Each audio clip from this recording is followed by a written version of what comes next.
A mother offered to sell herself to feed her child, but the wealthy man bought her to love instead. Before we kick off this adventure, don't forget to hit like on the video and let us know in the comments where you're watching from. The morning bit hard in Canyon Hollow. A dry wind rolled down off the hills, knifing through the buildings and dragging frost across the rutted street. Boots cracked on frozen dirt, and the horses tied along the hitch rails shifted uneasily, white breath spilling into the cold dawn. Folks kept their heads low, collars high, hands stuffed deep in their coats. It was the sort of cold that hushed men and kept women hidden unless they had no choice. Ada Rose had a reason. She lingered at the town's edge for a long breath, like weighing an invisible line before stepping forward. Her arms ached, but she refused to set her boy down. Tommy Lee was far too light for his years, little more than bones wrapped in a worn-out coat. His thin legs clung around her waist, his face buried against her shoulder. He hadn't made a sound for hours. Ada hitched him higher and pressed on. Her boots slapped against the frozen dirt. One heel was missing the left toe split wide. Her dress had passed through more owners than she could count, trailing stiff with road dust and cold. Her wind-tangled hair, dark blonde, was tied back with a scrap of blue cloth, the only touch of color besides the sun-browned skin on her neck and arms.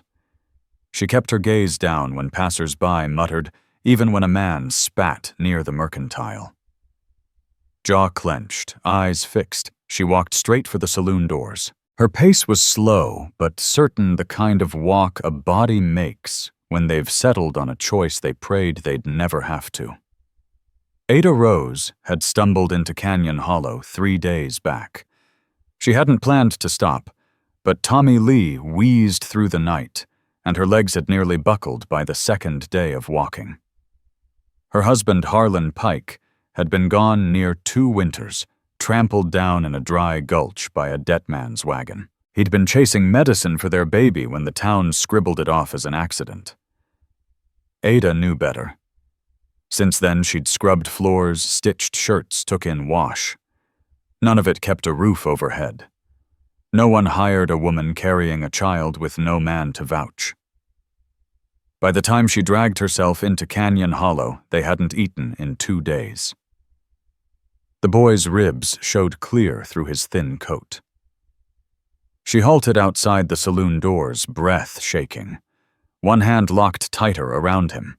Her lips were cracked, her fingers raw from cold.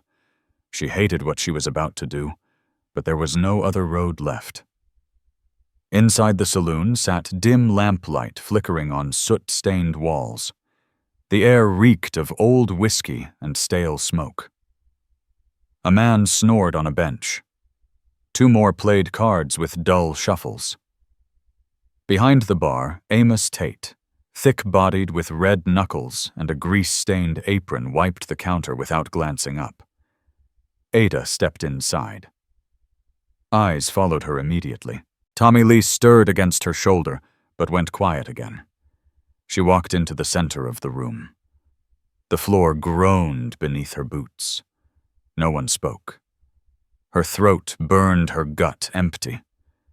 She wanted to turn and run, but instead she slowly lowered Tommy Lee onto a bench against the wall. He slumped too weak to hold himself upright. She smoothed his hair with a trembling hand and turned back to face the room. Her voice came out rough. "I need to feed my boy." The card game halted. Ada stood rigid, every muscle taut. "I'll work. I'll clean. I'll do what needs doing. If it's not that kind of work, fine. If it is, I'll hear the price." The silence stretched like punishment. One man leaned back, chewing a toothpick. "Ain't no laundry in here, lady." Another snorted. "You selling what I think you're selling?" She didn't answer.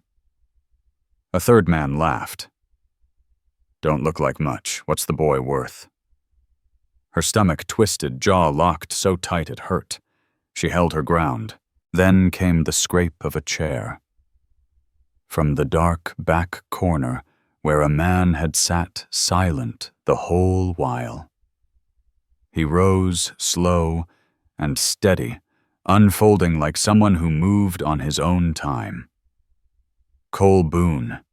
Folks in town only knew the name. Some called him odd, others said dangerous. He'd made a fortune young driving cattle down winter trails nobody else dared. 10 years ago, his wife and daughter June Bell and little Daisy June had both died in childbirth. Since then, he'd kept apart. A big house on the edge of town. No cards, no whiskey, no women. Just money and grief. He stepped into the lamplight, tall, broad in the shoulders. His charcoal coat hung clean and sharp. His beard dark with gray streaks trimmed close. His face unreadable, more hollow than hard. He didn't look at the card players. Didn't even glance at Ada. He walked to the bar, reached into his coat, and set a worn leather pouch on the counter.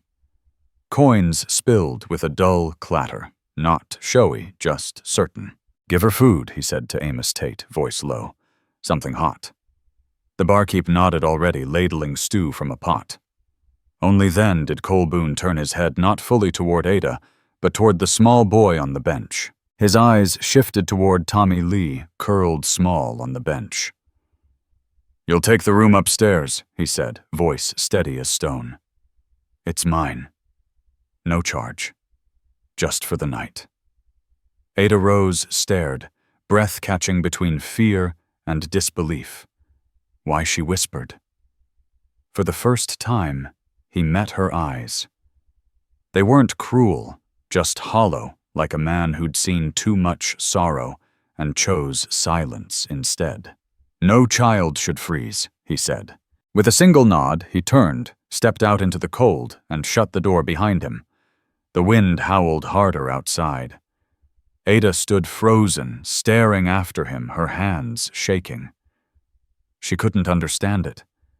She had come here ready to trade away her last shred of pride, and a stranger had paid for food without asking her for a thing. She turned back to Tommy Lee. His eyes were open now, watching her confused. His cheeks burned red from the cold. His lips cracked.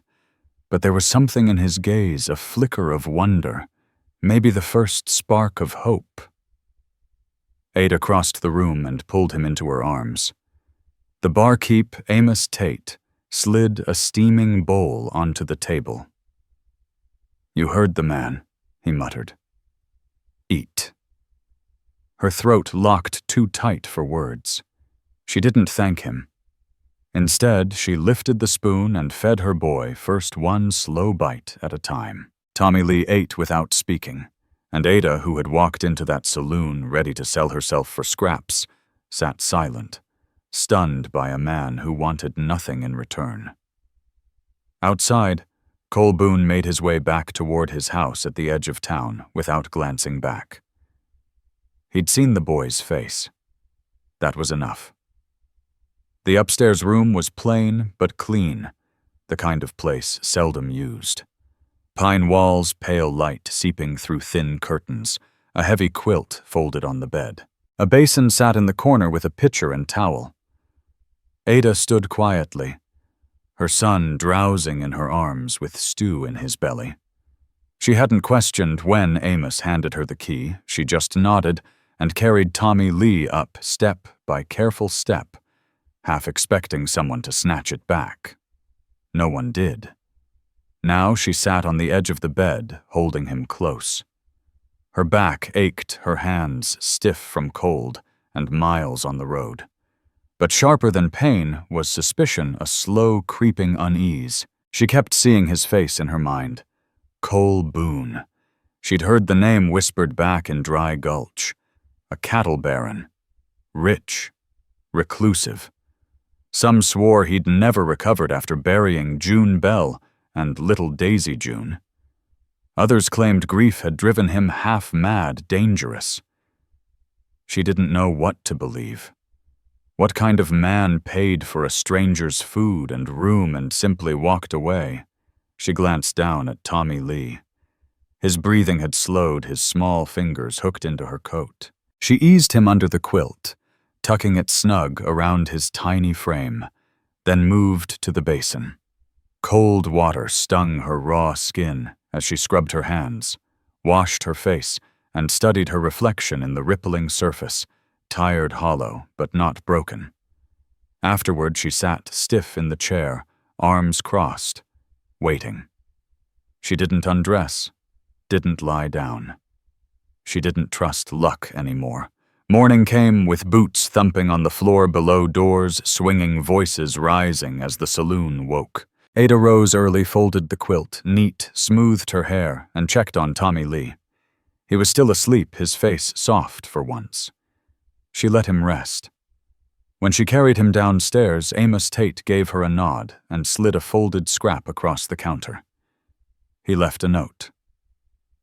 The writing was steady, deliberate. If you want to leave, no one will stop you. If you want work, come up to the house.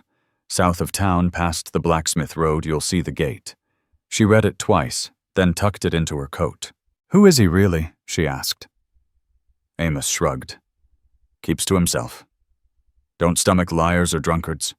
Been that way since he laid his wife and girl up on Willow Hill. Then why help me?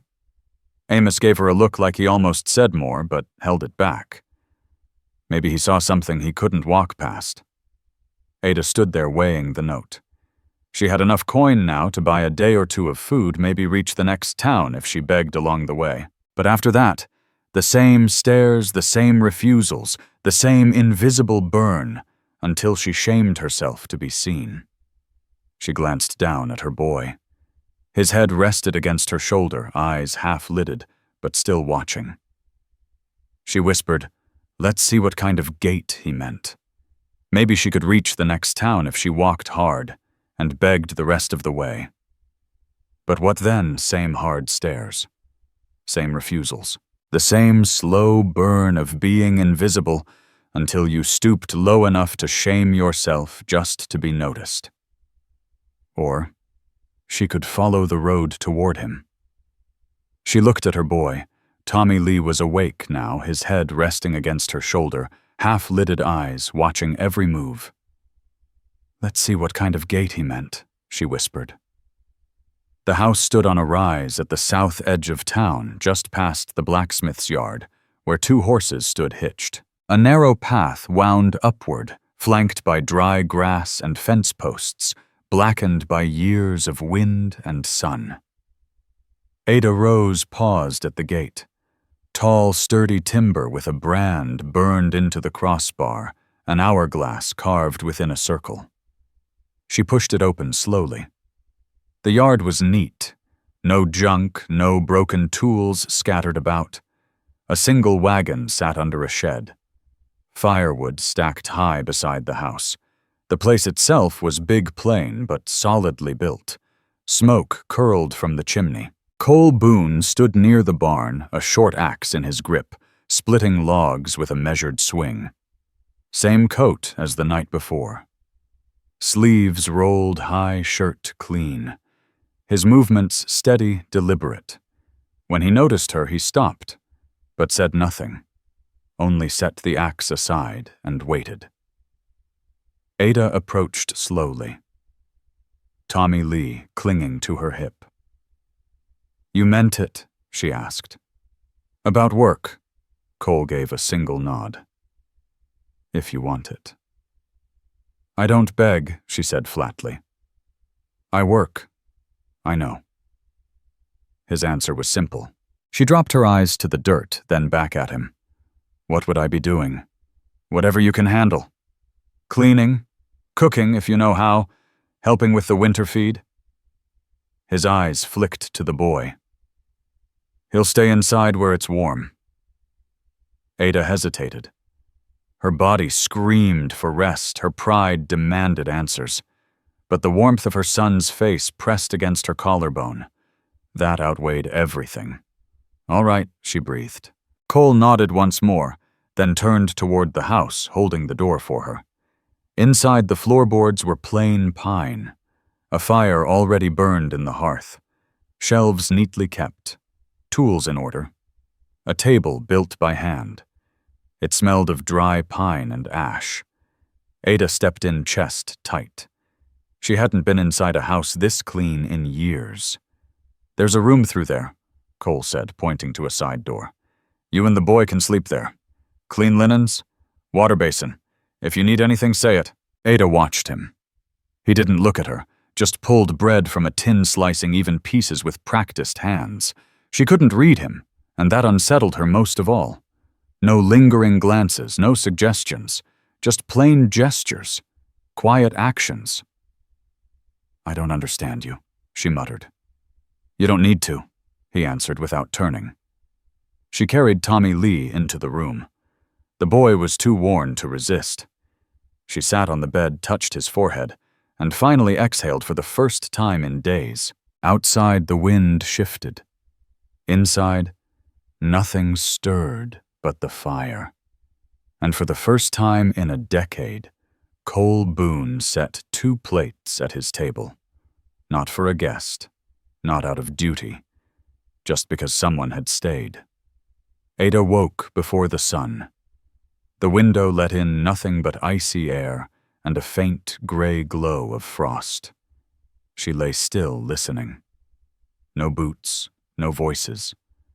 Only the fire's crackle in the other room, and Tommy Lee's soft breathing beside her. His small hand curled around her arm in the night. She eased away gently and rose, feet flinching at the chill wood floor. She washed and dressed, tied her hair back with the same scrap of blue cloth. The tension still lingered, like the quiet couldn't be trusted, like something bad might still break it. Yet the room was real. The warmth was real. The fire hadn't died, and no one had asked for payment.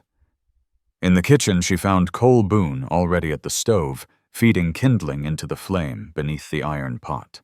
He'd changed into clean flannel and heavy trousers, hair damp from washing combed back neat. He glanced at her, gave a slight nod, and returned to stirring the pot. Ada hovered uncertain, then crossed to the other side of the room and began laying dishes on the table. She didn't ask if it was all right. She just did it. Strange at first, moving in another man's kitchen uninvited. But he neither stopped her nor corrected, he just kept working quietly. They ate in silence. Tommy Lee woke just before the meal, shuffling out in his oversized coat. He climbed into Ada's lap without a word. She fed him from her plate, bite by bite, her arm wrapped around him. Bundled in his oversized coat, Tommy Lee shuffled out and climbed into Ada Rose's lap without a word. She fed him from her plate, one small bite at a time, her arm wrapped firm around his middle. When the dishes were cleared and rinsed, Cole Boone finally spoke. "There's a shed behind the barn. Needs sweeping out, tools stacked proper." "You up for it?" Ada nodded. "Yes. I'll be out on the south pasture before noon," he added, setting his hat on his head. "There's coffee if you want more. You and the boy stay warm." That was all. He walked out the door, coat-swinging boots heavy on the steps. Ada watched him through the window for a moment. He never looked back. She didn't waste time. She dressed Tommy Lee in extra layers, handed him a piece of bread to gnaw on, and settled him by the hearth with a few wooden blocks she'd found in a carved cedar box. Then she pulled on her own coat and headed for the shed. The work was cold and slow. Her fingers went numb before an hour had passed. Dust coated everything inside, and the metal tools burned with frost when she touched them. Still, she kept on. She had to prove something, not just to him, but to herself. She wasn't Charity. She wasn't some pitiful case. She had worth. She could earn her place here at least for a while. By the time she finished stacking axes, straightening bridles, and sorting tack, her arms ached and her nose stung raw from the cold. She stepped outside just as Cole Boone returned, leading a mule-drawn sled piled high with sacks of feed. He stopped studying the shed. "You did all that he asked." "Yes," she answered, brushing her hands against her skirt. His eyes drifted to the mended doorframe she'd patched with scrap wire, the buckets sorted by size, the sharpened tools stacked neat. His nod came slower this time. "Good." She didn't know if that was praise, but it wasn't disapproval either. Back inside, she poured 2 mugs of coffee and handed him one. He took it without comment. They stood at the counter drinking in silence. Finally, Ada spoke. "You live out here alone?" "Yes. Always been that way." "No." She waited, hoping he might say more. He didn't, so she tried again. "The barkeep said you lost your family." He set the cup down. "My wife and daughter. 10 years ago." Ada's voice softened. "I'm sorry." He didn't nod, didn't look away, just stood still. "You don't have to say that. You didn't know them." She gave a small nod anyway. He held her gaze for a long moment, as if weighing something unseen. Then he said, "You don't owe me anything, Ada." She stiffened. "I know. I didn't bring you here for that. I know that too. But I don't want to just take from you. You're not." The silence stretched, not awkward, steady, like they were both learning its shape. She shifted her weight, staring into her cup. "You ever wonder why people help strangers?" she asked. "I used to," he said quietly. "Not anymore." "Why not?" "Because most don't." That answer clung to her the rest of the day. Later, while Tommy Lee napped, Ada swept the main room and scrubbed the basin in back. Cole came and went, tending the barn, stacking wood, cleaning out troughs. He didn't hover or check on her. He simply let her work. By sundown, with the cold seeping back through the window panes, the house felt different. Not hers. Not yet. But no longer foreign. That night, after Tommy Lee had gone to bed, Ada stood by the window, staring out at the frozen pasture. Cole sat nearby, patching a leather harness by lamplight. The only sound was the fire. She turned. "Why me?" He looked up. "What do you mean? There are other women in town. Softer women, ones without children. Why pick me?" He didn't answer right away. Then he set the harness aside and met her eyes. "You weren't begging. You were breaking. And no one else even saw it." Ada looked away quickly, throat tight. She didn't speak again. She didn't need to. That night, for the first time in weeks, she slept without waking in panic. Tommy Lee curled beside her, and the silence outside felt like shelter instead of threat. And in the other room, Cole Boone sat long after the lamp burned low, staring into the fire, wondering if maybe, just maybe, this time, someone might stay. The days fell into rhythm. By the end of the first week, Ada Rose had taken over the kitchen without asking. She swept the floors, organized the pantry, mended a torn curtain in the parlor, and kept the fire fed before the cold set in. She didn't talk much while working, didn't explain herself, didn't look for approval. Her presence began to change the house. The stillness that once hung like dust in the corners was replaced by quiet motion. Not noise, just life. Cole Boone noticed it, though he never spoke it aloud. He rose with the dawn, worked the stock-hauled, hay-patched fences. He came in for meals and sometimes found Tommy Lee curled at his boots, wide brown eyes watching him. The boy had started talking again, small words, cup cold, mama. He looked stronger now, steadier, as if warmth and food were rewiring him. Ada Rose noticed, too. She still kept an edge in her voice, with strangers still flinched at sharp sounds. but there was less weight in her shoulders, less emptiness in her gaze. One morning, after Cole carried in 2 pails from the well, he found Ada kneeling by the hearth, repairing Tommy Lee's worn boot with a cobbler's needle. You do that before he asked, wiping his hands. She nodded, eyes on the stitch. My father was a shoemaker.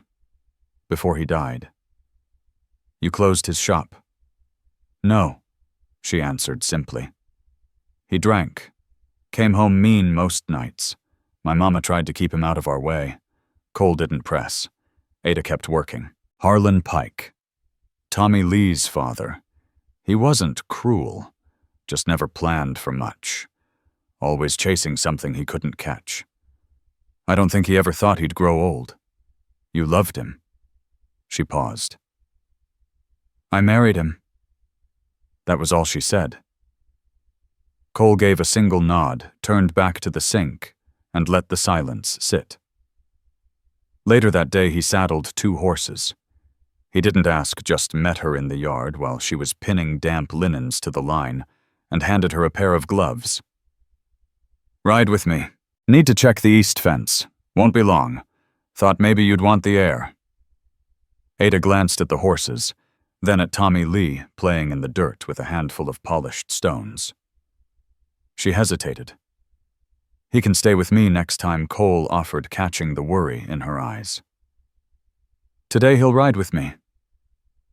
Ada nodded at last and climbed into the saddle. The trail was uneven, snowy in places where the sun hadn't melted through. Hooves crunched steady beneath them. Ada gripped the reins, tight, eyes on the horizon. It had been years since she'd ridden, but the rhythm returned. Tommy Lee sat in front of Cole, small hands clutching the horn of the saddle. He didn't speak, but his eyes were wide, alert, taking in everything. They reached the fence line an hour later. Cole dismounted, checked posts, tightened rails. Ada watched the way he moved, steady, controlled. He didn't command space with noise, yet his quiet drew attention. You want to try? He asked, holding out the hammer. She arched a brow. You offering me your job? He shrugged. Never hurts to know how things work. She handed over her reins, walked to him, and took the hammer. Her swing was clumsy at first, but by the 3rd post she found her rhythm. His small nod of approval and the nails he handed her felt like more than any spoken praise. On the ride back, the sun dipped low, casting long shadows across the ridge. The cold bit hard again. Ada pulled her scarf high. Tommy Lee had fallen asleep in Cole's arms, head tucked under his chin. Cole guided the horse with one hand, his other bracing the child close, gloved fingers curved, protective against the boy's back. Back at the house, Ada lifted Tommy Lee into bed while Cole stoked the fire. When she returned, he was pouring 2 cups of coffee steam, curling up into the lamplight. He slid one toward her and sat across the table. You plan to stay long? He asked after a pause. She sipped slowly. Depends on what, on whether I'm welcome. You're here, aren't you? That's not the same. He didn't answer right away. Then he leaned forward, elbows on the table. You don't owe me anything, Ada. Not for the bed, not for the food, not for the boy. I know, she said, steady. He nodded. Then stay. She studied him, jaw tight. What do you want from me? Nothing, he said simply. I just don't want you freezing in the street with a hungry child. She searched his face. No hidden edge in his voice. No suggestion behind his words. I'm not used to people doing something without wanting something back. I used to be the same, he admitted quietly, until I quit waiting for people to change. Their eyes met, and for the first time, something shifted. Not gratitude, not tension, just a raw, unspoken understanding. As she rose to wash the cups, Cole reached out and caught her wrist lightly. Ada froze, looking down at his hand, then up at him. His grip was gentle, nothing forceful, just steady. You can stay as long as you need, he said, but you don't have to wait for trouble before you start trusting what's good. She held his gaze silent, then gave a small nod. Turning back to the sink, her heart pounded harder than she wanted. Outside, snow began to fall, just a dusting enough to cover the footprints in the yard. By the second week, the house no longer felt borrowed. Ada still folded the quilt each morning, still swept twice a day, even when it wasn't needed. But the air inside had changed. Not like something passing, but like something being rebuilt, slow brick by careful brick. The townfolk of Broken Mesa began to notice, too. At the general store, when Ada Rose walked in with Tommy Lee, bundled in his coat, talk died down a beat longer than it should have. Some of the older women gave her polite nods. Others whispered once she'd passed, but none dared say much. Not since word spread she was living out at the Cole Boone place. Not as a wife, they muttered, though nobody knew for sure. Ada heard it all, but never replied. She bought flour sugar, a few apples for Tommy Lee, and walked out without looking back. That night, she told Cole, her voice flat. "They're wondering what I am to you." He didn't look up from sharpening his skinning knife. "Let 'em wonder. You think I care? I've lived 10 years without their approval." She sat across from him, turning a tin cup in her hands. "But I'm not you. I still got a life to live."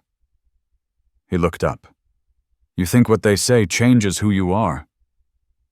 She didn't answer. He set the blade down, leaned forward. "You're not the woman I saw in that saloon. I knew it the moment you stepped into this house. You didn't ask for saving. You asked for work." She swallowed hard, eyes dropping away. That night, after Tommy Lee was asleep, Ada lingered by the fire. Cole sat in the old leather chair near the window, coffee untouched in his hand. She settled beside him. "You miss them?" she asked. He didn't have to ask who. "Every day." "You ever talk about it?" "No." "Why?" He turned toward the dark window, eyes far off. "Because most folks listen with pity, and I don't want pity." She nodded slowly. "I don't either." The silence that followed wasn't uneasy. It was the kind that comes when strangers stop being strangers. After a long while, Cole spoke. "I built this place for them. Wasn't finished when they died. For years I left their room the way it was, rocking chair, baby blanket, everything." "You still have it?" she asked. He nodded. She hesitated. "Can I see it?" He studied her. Not suspicious, not guarded, just quiet. Then he stood and led her down the hall to the last door on the left. He hadn't opened it in years, but the key still turned smooth in the lock. The air was stale, but clean. The cradle still sat by the window. A small hand-sewn dress draped over the chair. On the shelf above the bed rested a faded photograph of June Bell holding baby Daisy. June both long gone. Ada stepped inside.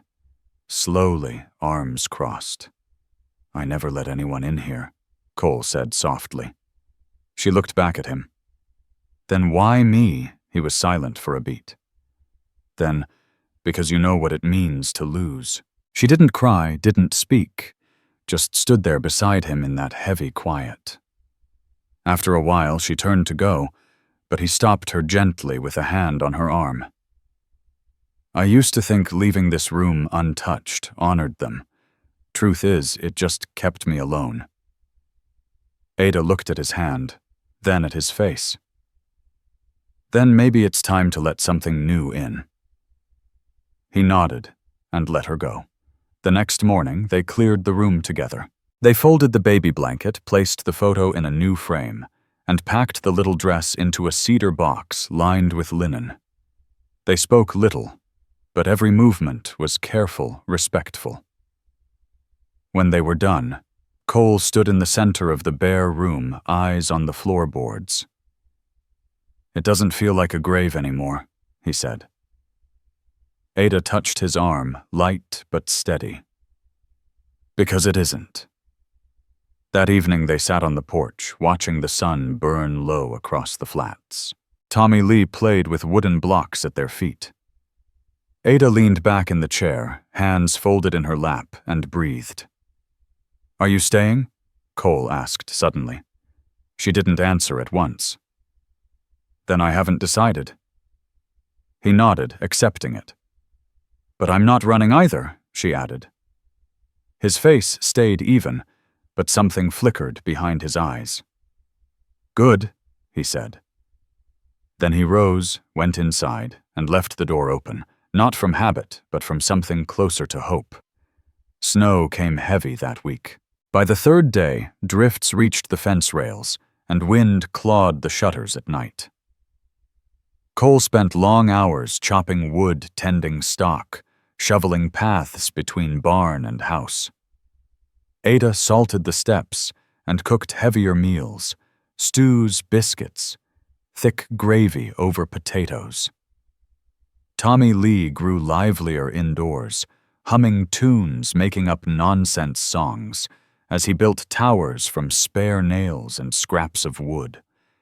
Inside the cold, outside, pressed them closer, not just in body, but in ways neither dared speak. One stormy day, when the sky turned gray enough to pass for evening by noon, Cole came in snow dripping from his coat and paused in the doorway. Ada Rose stood in the kitchen, sleeves rolled, hands deep in dough. Flour streaked her cheek. She hadn't noticed him yet. She was humming low, almost without knowing it, swaying just a little as she worked the dough. Tommy Lee sat at the table, biting into a peeled apple, eyes fixed on her every move. Cole Boone lingered in the doorway longer than he meant to, then finally stepped forward. Ada glanced up, startled. He spoke first. "You sing." She wiped her hands on a cloth. "Not often, and not well." "Sounded fine," he said. She held his gaze for a heartbeat, unsure how to answer, then gave the smallest nod and went back to kneading. "Storm's letting up. Drifts are thick. I'll ride into town in 2 days. Need anything? If you've got coin for it, I can stretch the rest." Ada answered. "I've got coin." Her eyes slid toward Tommy Lee. "Maybe a new coat for him. He's outgrown this one." Cole nodded. "He's filling out." The boy grinned around his apple, not knowing why, then went back to chewing. That night, after Tommy Lee had been tucked into bed, Ada stepped out onto the porch to breathe. She wrapped herself in one of Cole's coats, too big but warm, and stared at the pale glow of the moon through breaking clouds. Cole joined her a little later, leaning against the post in silence. The wind still whistled in the eaves, but under the roof's shelter, the cold wasn't as sharp. "You miss the towns?" he asked at last. Ada shook her head. "Never had much for me, just dirt and judgment. Thought maybe you'd go back. When the snow clears." She turned toward him. "You trying to tell me something?" "No," he said simply. "Just wondering what you want." She thought a moment. "I used to think I wanted safety. Now I think I just wanted someone to stop looking at me like a burden." "You're not," he said. "Not now. But I was to everyone else." "I'm not everyone else." "I know." They stood there a long moment. Then Cole looked at her, not with pity, not with confusion, but with something steadier. Curiosity. "You ever been touched by someone who didn't want something in return?" he asked. Ada blinked at him, caught off guard. "No," she whispered. "Not really." He stepped closer. Not rushed, not bold, just near enough that his coat brushed hers. His voice dropped. "May I?" She nodded. His hand lifted, calloused and warm, settling against her cheek. She didn't flinch, didn't close her eyes, just stood there and let herself feel it. It wasn't a kiss. It wasn't a promise. But it was the first touch that hadn't come with a price. Her breath shook as it left her. "Why do you do this?" she asked. "What give without asking?" He lowered his hand. "Because I needed it once, too." They didn't go back inside right away. They stood together in the drifting snow, the world hushed around them, something shifting between them, silent but undeniable. Later that night, Ada couldn't sleep. She lay awake beside Tommy Lee, heart louder than the wind fading outside. Quietly she rose bare feet, padding into the kitchen, and found the fire still alive. Cole sat by the hearth in his chair, awake. She didn't speak, and neither did he. She crossed the room, settled on the edge of the couch.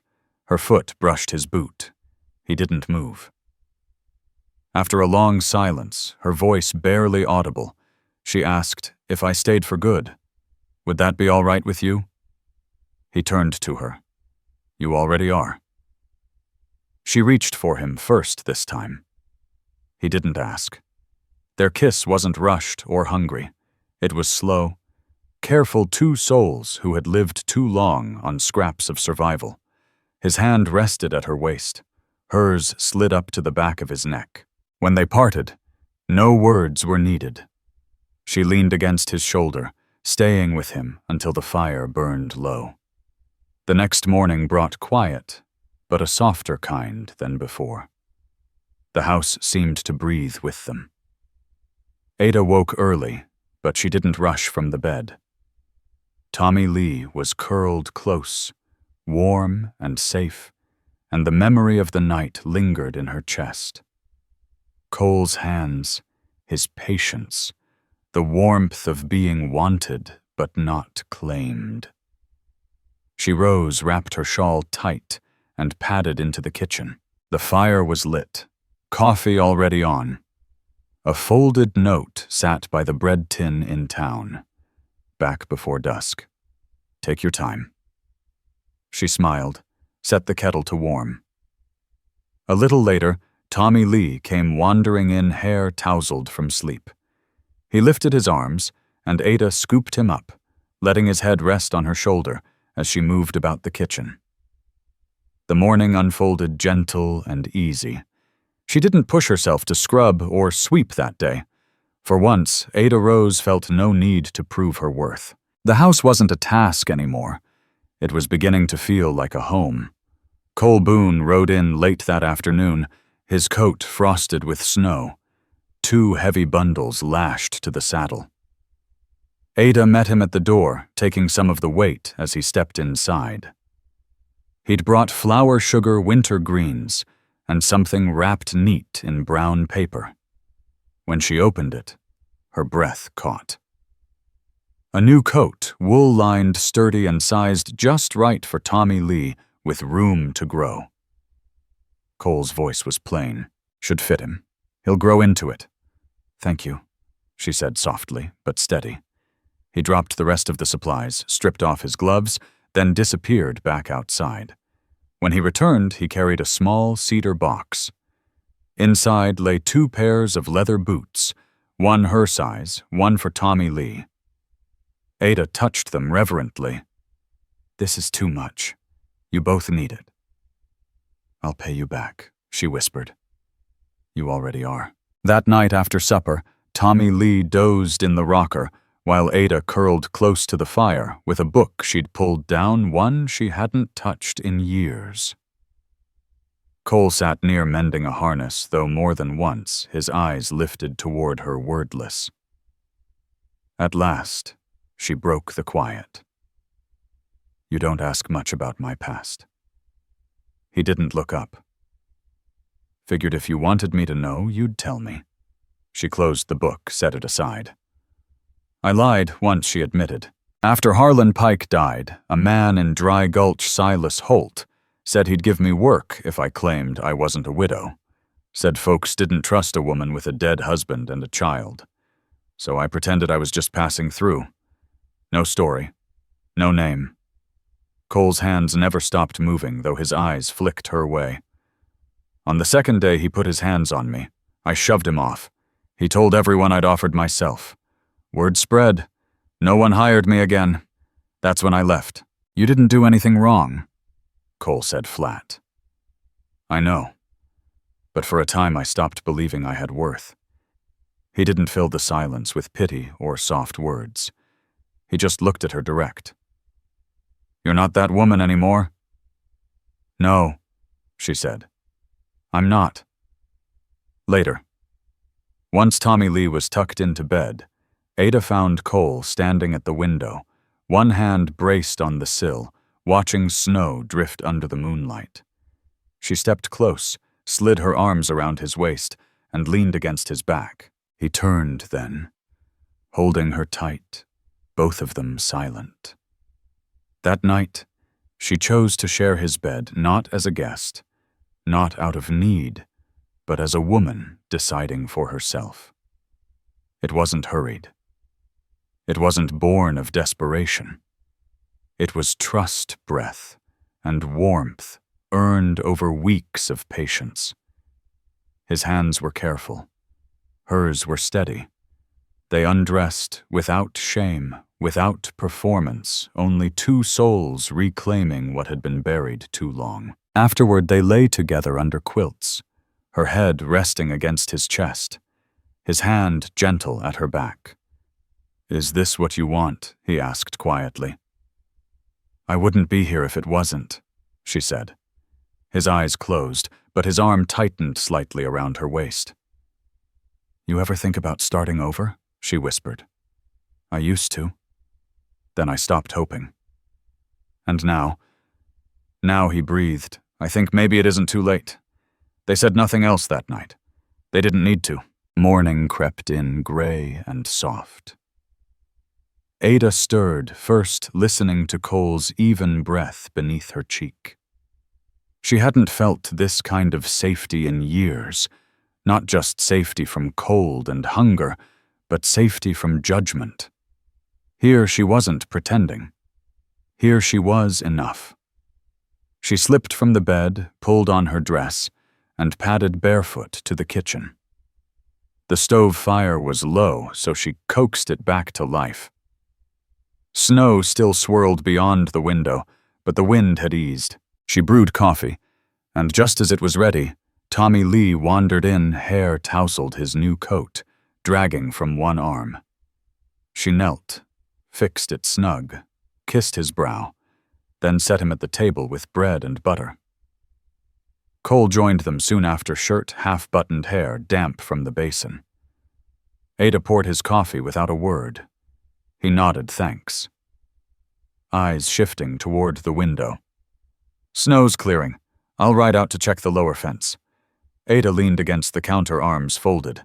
You want company? He looked at her a beat longer than needed. You and the boy can come if you want the air. She nodded. We'll bundle up. That morning they rode slow across the flats, Tommy Lee wrapped tight riding in front of Ada, this time his small head bobbing with each step of the horse. The cold bit at their cheeks, though the sky had cleared to a bright, sharp blue sunlight glinting across the crusted snow like shards of glass. At the far edge of his land, Cole Boone reined in his horse and nodded toward the rise ahead. See that hill, he said. Ada Rose followed his gaze. The one with the big cottonwood. That's where I laid them to rest. My wife and little girl. His voice was flat, jaw tight. Thought about selling this place for years, riding out, letting it go. But I couldn't leave them here alone. Ada turned her horse and drew up beside him. Her voice was steady. They're not alone anymore. Cole's throat worked. He gave a small nod. Later, while Cole checked the fence line, Ada walked the path with Tommy Lee's hand wrapped in hers. They came across a patch of dried thistle poking through the snow. The boy reached for it, and she gently pulled his hand back. Not everything that looks harmless really is, she murmured. He blinked up at her. Mama? Yeah, sweetheart. Is he ours now? Ada froze. What do you mean? She whispered. The man. Can he be ours? She knelt in the snow, taking his small, cold hands in hers. He isn't something we own, Tommy. But I think maybe he wants us to stay. That evening after supper, Cole opened a drawer in his desk and set a small box on the table in front of her. Ada's brow furrowed. What's this? Not a ring, he said after a pause. Not yet, but close. Inside lay a silver brooch, round and plain, etched with a pine tree in the center. Had it made. Thought you might wear it into town. Not because you owe anyone proof, just so folks know you're not standing alone. Her throat tightened. Gifts had always come with a price, but this felt different. Not a bargain. Not pity, recognition. I'll wear it, she said finally. With pride. Cole nodded, rose, and said, Come with me. He led her out beneath a low-hung moon around the far side of the barn. There, covered by canvas, stood a small, one-room cabin half-finished. Started it years back.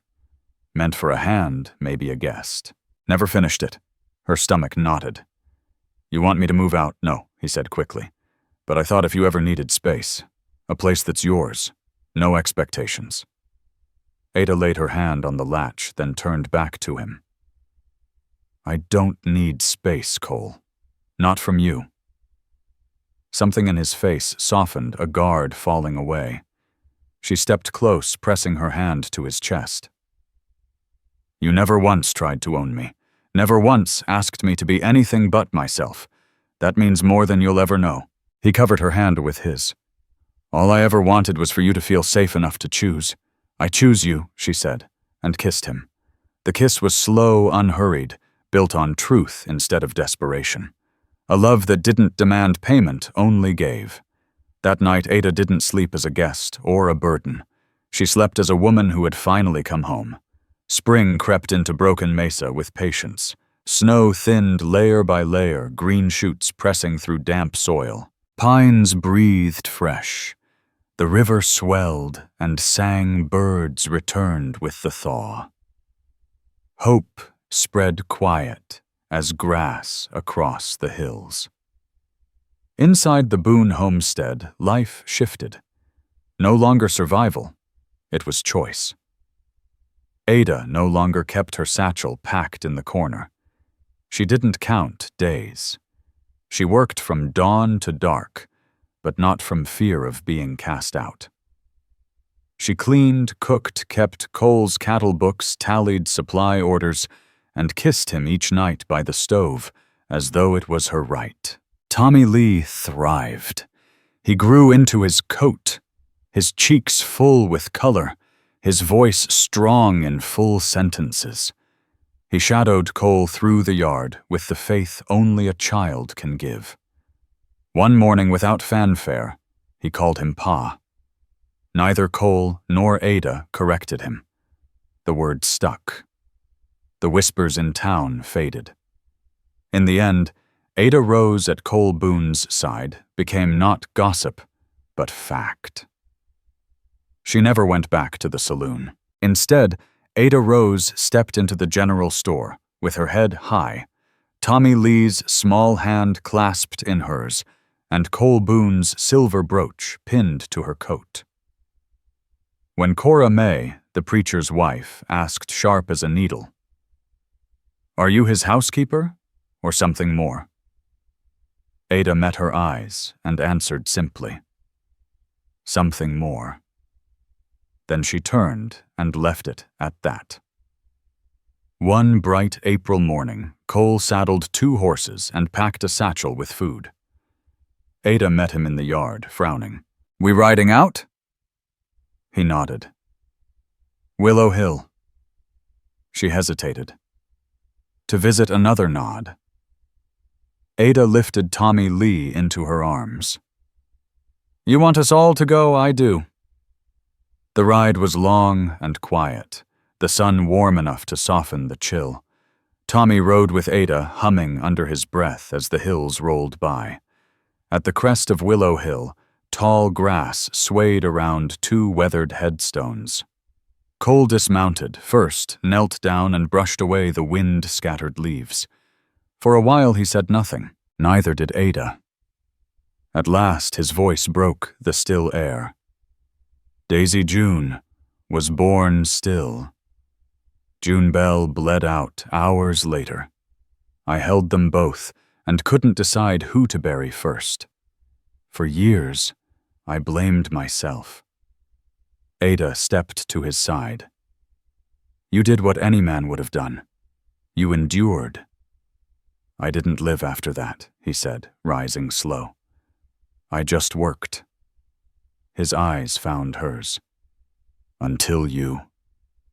Ada set Tommy Lee on the ground and came closer. You gave us a place. A chance. You showed me what staying really means. The boy padded to the smaller stone, placed a pine cone at its base, then looked up. You think she would have liked me? Cole's voice caught. She would have loved you, son. Tommy smiled and slipped his small hand into Cole's. They stayed on the hill until the afternoon waned, Ada resting against Cole's shoulder, while Tommy chased bugs in the wildflowers. On the ride home, Ada leaned gently into Cole's side. You ever think about marrying again? She asked. His gaze stayed on the open road. Every day since the night you kissed me. She smiled faintly. Then why haven't you asked? I didn't want you feeling you owed me. I don't. But I love you. That's enough. He slowed the horse, turned toward her. Then marry me, Ada, not out of gratitude, not for the boy, for us. She reached across the saddle, took his hand. Yes. 2 weeks later, beneath a cottonwood blooming white behind the house, Ada Rose became Mrs. Boone. No preacher, no crowd. Just vows, spoken plain Tommy Lee, clutching a bundle of spring flowers, while the wind carried their words across the grass. That night, when the sun had sunk and the house was still, they sat side by side on the porch, a lantern flickering low between them while Tommy slept inside. I used to think surviving was all I'd ever do, Ada whispered. Cole folded his hand over hers. Now you know staying is living too. Loving is living. He kissed her, then slow, certain, familiar. The wind whispered through the trees, the house stood steady, and for the first time in years, neither of them wondered what tomorrow might take. Tomorrow they'd still be together. And that was enough. If this story has touched your heart, I invite you to stay with us to discover more true tales of the Wild West. Stories that honor resilience, tenderness, and the spirit that God placed in those who blazed the trail. Subscribe, share. Leave your thoughts in the comments, and join us once again to journey across this untamed land. Thank you